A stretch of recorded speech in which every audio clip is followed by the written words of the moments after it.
नमस्कार विद्यार्थी मित्रांनो, स्वागत आहे तुमचं आमच्या या यूट्यूब चॅनलवर. आदिवासी विकास विभागांतर्गत चौकीदार या पदासाठी ज्या जागा आलेल्या आहेत, तर त्या अनुषंगाने जी केचे most I M P very I M P तुमच्या परीक्षेत दिसेल असे प्रश्न घेणार आहोत. यामधील प्रश्न तुमच्या परीक्षेत हमखास राहील म्हणजे राहील असेच प्रश्न घेऊन आलेलो आहे. तर चला स्टार्ट करूया. पहिला प्रश्न बघा, भारताच्या संविधानातील काय म्हटलेलं आहे समजून घ्या. भारताच्या संविधानातील कोणत्या कलमानुसार अनुसूचित जमातीसाठी विशेष तरतुदी करण्यात आलेल्या आहे? बघा, भारताच्या संविधानातील कोणत्या कलमानुसार अनुसूचित जमातीसाठी विशेष तरतुदी करण्यात आलेल्या आहे? तर प्रश्न पाठच करून घ्यायचा. ऑप्शन नंबर बी बघा इथे 15 ब्रॅकेटमध्ये 4, तर हा याचा राईट आन्सर आहे. 15 कलम 15 ब्रॅकेटमध्ये 4 याचा राईट आन्सर आहे. समजलं? बघा, याचं व्यवस्थित थोडंसं माहिती सुद्धा देतो. बघा, आपल्या भारतामध्ये जे भारताचं संविधान आहे, आपल्या भारताचे जे संविधान आहे त्यामध्ये कलम 15(4) नुसार राज्य सरकारला, जे स्टेट गव्हर्नमेंट असतं त्या राज्य सरकारला सामाजिक आणि शैक्षणिक दृष्ट्या जे मागासवर्गीय आहे, जसं ओबीसी आहे, अनुसूचित जाती आणि अनुसूचित जमाती आहे, SC ST आहे, यांच्यासाठी विशेष योजना व आरक्षण लागू करण्याचा अधिकार दिला आहे. कोणाला? तर स्टेट गव्हर्नमेंटला एक विशेष योजना लागू करण्याचा व आरक्षण लागू करण्याचा विशेष अधिकार दिलेला आहे. तर ते याचं राईट आन्सर आहे. ऑप्शन बी इथे कलम 15(4) इथे राईट आन्सर आहे. चला पुढचा प्रश्न बघूया. आता हा प्रश्न बघा, महाराष्ट्रातील सर्वाधिक आदिवासी लोकसंख्या कोणत्या विभागात आढळते? आपल्या महाराष्ट्रामध्ये कोणता विभाग आहे जिथे सर्वाधिक आदिवासी लोकसंख्या आढळते? असा कोणता विभाग आहे असं विचारलेलं आहे. तर बघा इथे तुम्हाला ऑप्शन सी बघा, ऑप्शन सी इथे तुम्हाला दिसत असेल. ऑप्शन सी मध्ये नाशिक हे याचं राईट आन्सर आहे. नाशिक. ठीक आहे. नाशिक जो विभाग आहे, नाशिक विभागामध्ये मोठ्या प्रमाणावर आदिवासी समाज राहतो. विशेषतः पालघर, नंदुरबार आणि धुळे जिल्ह्यामध्ये आदिवासी लोकसंख्या काय आहे? जास्त प्रमाणात आहे. ठीक आहे. तर तुम्हाला जर विचारलं की कोणत्या विभागात सर्वात जास्त आदिवासी लोकसंख्या आढळते, तर याच्यात राईट आन्सर आहे नाशिक. आणि त्यामध्ये पालघर, नंदुरबार, धुळे या जिल्ह्यामध्ये सर्वात जास्त आदिवासी लोकसंख्या आहे. ठीक आहे. व्यवस्थित समजून जाईल, पाठच करून घ्यायचं हे प्रश्न. याचं PDF सुद्धा मी उपलब्ध करून देईल. आपल्याकडे PDF उपलब्ध आहे, याचे मॉक टेस्ट उपलब्ध आहे आपल्याकडे.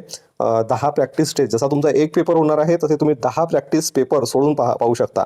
10 प्रॅक्टिस पेपर आणि त्याच्यासोबतच जीकेचं पूर्ण 3000 MCQचं मी तुम्हाला PDF सुद्धा उपलब्ध करून देईल, ज्याने तुमचं एकदम बेसिक लेवल चांगलं होऊन जाईल आणि जीके एकदम परफेक्ट होईल तुमचा.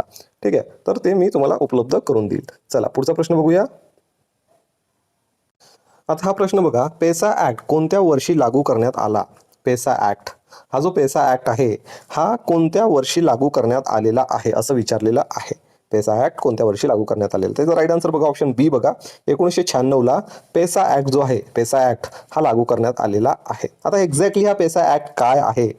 पेसा ऍक्ट काय आहे? तर पंचायत एरिया जो असतो, तर या ऍक्टनुसार 1996 या ऍक्टनुसार हा कायदा अनुसूचित क्षेत्रामध्ये, अनुसूचित जो क्षेत्र असते, जो आदिवासी क्षेत्र असते, त्या क्षेत्रामध्ये ग्रामसेवेला अधिक अधिकार देण्यासाठी लागू करण्यात आलेला आहे. जे काही सभा असते, ग्रामसभा जी असते, त्या सभेला तेथील ग्रामीण स्तरावर जे लोक असतात, जे ग्रामसभा आयोजित करतात, त्यांना एक विशेष अधिकार देण्यासाठी हा जो पेसा ऍक्ट आहे हा लागू केलेला आहे.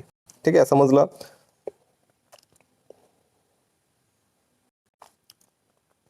खालीलपैकी कोणती जमात महाराष्ट्रातील अनुसूचित जमात आहे? महाराष्ट्रातली अनुसूचित जमात असं विचारलेलं आहे. तर ऑप्शन इथे सी बघा, ऑप्शन सी इथे तुम्हाला दिसत आहे. ऑप्शन सी इथे राईट आहे. गोंड जमात जी आहे ती अनुसूचित जमात आहे. गोंड ही महाराष्ट्रातील प्रमुख अनुसूचित जमात आहे. ही जमात विशेषतः विदर्भ आणि गडचिरोली भागात सर्वात जास्त आढळते.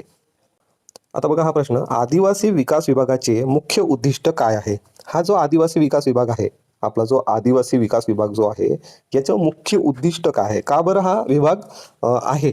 तर याचं राईट आन्सर बघा ऑप्शन बी बघा इथे. आदिवासी समाजाची सामाजिक व आर्थिक विकास करण्यासाठी हा आदिवासी विकास विभागाचा उद्दिष्ट आहे. जे काही आदिवासी समाज आहे, आदिवासी जमात आहे, यांचा सामाजिक व आर्थिक विकास करण्याच्या दृष्टीने आदिवासी विकास विभागाचं मुख्य उद्दिष्ट आहे. ठीक आहे. समजलं? मग जेच काय, तर म्हणजे सामाजिक आणि आर्थिक विकास म्हणजे त्याचा विभागात यामध्ये शिक्षण आहे, आरोग्य आहे, रोजगार आहे. तर या सर्व गोष्टीचा जर विकास करायचा आहे, त्यासाठी आदिवासी विभाग आदिवासी विकास विभागाचं मुख्य उद्दिष्ट आहे आणि त्या विभागाची निर्मिती करण्यात आलेली आहे. ठीक आहे. एकलव्य मॉडेल निवासी शाळा कोणासाठी सुरू करण्यात आली? आता ही एकलव्य मॉडेल निवासी शाळा एक्झॅक्ट काय आहे?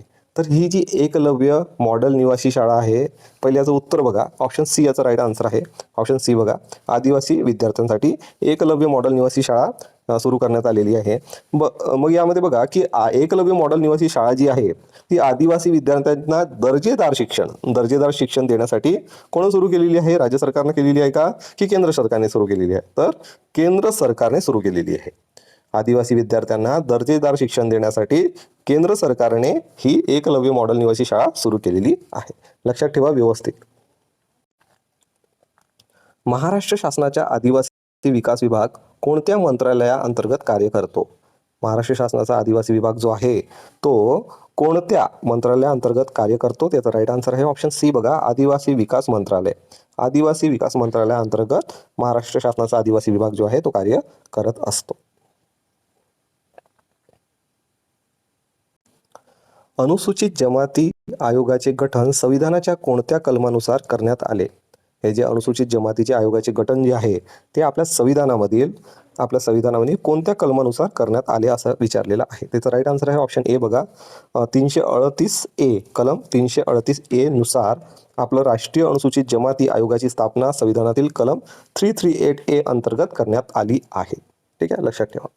वन हक्क कायदा कोणत्या वर्षी लागू झाला? हा वन हक्क कायदा जो आहे हा कोणत्या वर्षी लागू झालेला आहे असं विचारलेलं आहे.